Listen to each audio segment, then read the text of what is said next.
It is week 23. Can you believe we only have one more week of school? It's crazy. We've learned so much together, and I am so excited to keep learning with you guys next year. I hope you all come back because we are going to talk about some pretty cool things in the modern period with music. Okay, please, please, please come back. It's going to be so cool. Okay, but for now, we cannot only talk about Beethoven, Brahms, and Dvorak without also talking about the musicians who helped bring their music to life so that we can hear it. So we have to talk about the orchestra. The orchestra is the group of people that played the music these brilliant men put on paper. And because of the orchestra, we know what that music that they wrote on paper actually sounds like. So the orchestra is actually a word that goes back all the way to like 2,000 years ago in ancient Greek civilization when they would have amphitheaters. The amphitheaters were those big outdoor arenas where there would be a stage and then the seats would go up way high and the audience would sit way far away, and they didn't have microphones or speakers back then. So they had to have a group of people in front of the stage who would say the lines together or sing the songs together or talk about whatever was going on the stage so that everybody in the audience could hear what was going on. So that was an orchestra. It wasn't necessarily instruments, it was just people who were all saying the right things together.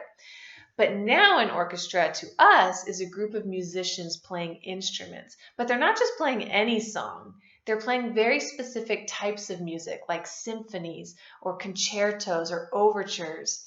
And these songs were mostly written during the Baroque, classical, romantic, and even now the modern period. And because of orchestras, we can appreciate these brilliant pieces of music. In the Baroque period, the orchestra was not very many instruments. It was maybe, 30 or so instruments.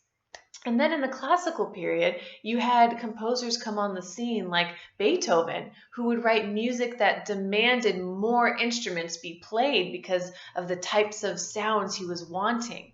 And so he started incorporating more and more strings and trumpets and woodwind instruments and all of those things so that the music he had in his head would sound just right to the audience. And then in the Romantic period, you had other composers come, like Wagner or Mahler, and they were writing music that required even more instruments. So the orchestra grew and grew and grew from about 30 to now we can have over 100 musicians playing on a stage at one time. The orchestra has 4, sometimes 5 groups of instruments that are played. You probably know these groups of instruments. We have strings, woodwinds, brass, percussion, and then a 5th category is usually called keyboard instruments. So for strings, you can have violin, viola, cello, bass, harp.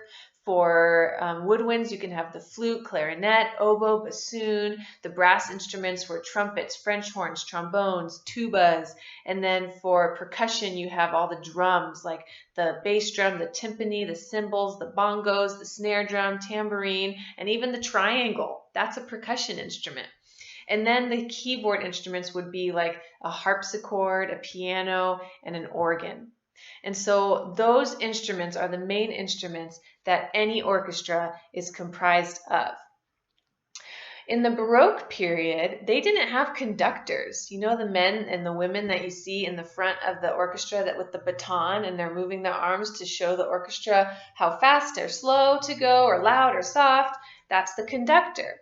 In the Baroque period, they didn't have a conductor. They decided that they would have the first violinist, so the most important violinist in the group, be the conductor, but they called them a concert master. So the concert master was the conductor in the Baroque period, and they would lead the group by nodding their head at the right tempo for the musicians to play the music.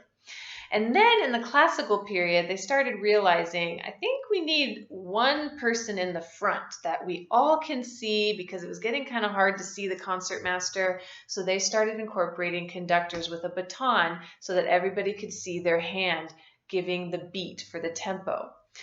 And then a very interesting thing happened in 1922, right after World War I. The Soviet Union decided that they didn't want conductors in their orchestras anymore because they thought that conductors were kind of too dictate having too much authority. They didn't want one person with too much power and making all the decisions. So they said, get rid of the conductor. We don't want dictators in our lives. We're just going to have a group of people decide what to do with all of the songs and how fast to play it. And that worked for maybe 10 years, but as you can imagine, that would get really confusing for an orchestra. How fast do we go? Who do we listen to? I don't know who to look at. And so they all started playing at different rhythms and the music wasn't sounding as good anymore. So they ended up getting conductors again. And it was actually Stalin of the USSR, who you guys know about. He was one of the leaders in World War II, and he decided to bring conductors back. For a very long time, musicians in the orchestra were all men. They didn't have any women. And their reasons for that were kind of mean. They thought women were too emotional and they were not reliable. So they said, we just want men because we don't want too much drama in our orchestra. But then, towards the 1990s, they started having blind auditions. That means when they were picking people to be in their orchestra, they would have the judges turn around like they do in some singing shows that you see on TV. The judges would be turned around so they couldn't see who was singing or who was playing the instrument. And then they would decide who was the best musician to put in their orchestra. And because of that, more and more women were joining orchestras. And that's why today you see lots of women in the orchestras.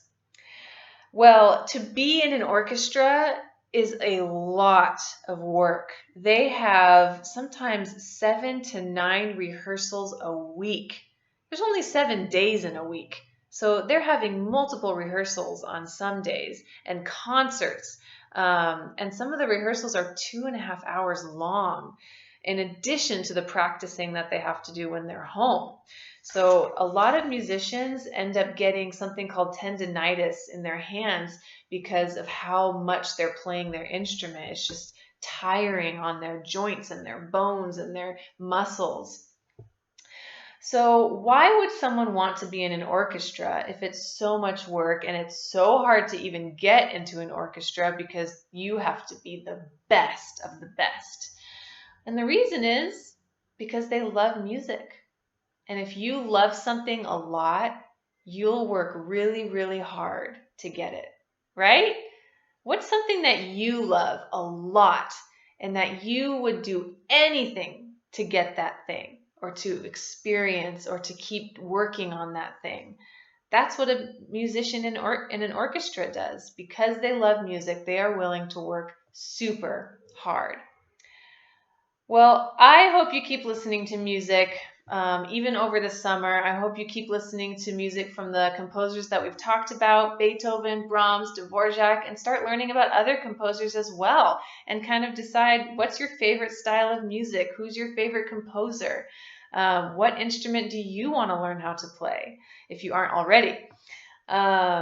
Next week, we are going to sing the orchestra song. And this is something we do every single year. It's called the orchestra song, and we divide ourselves into groups, and we each have a certain verse that we sing. Well, the problem is that we're not together in the same room, and doing it over the computers is just not going to work because there's some delays and we wouldn't be all on the same beat.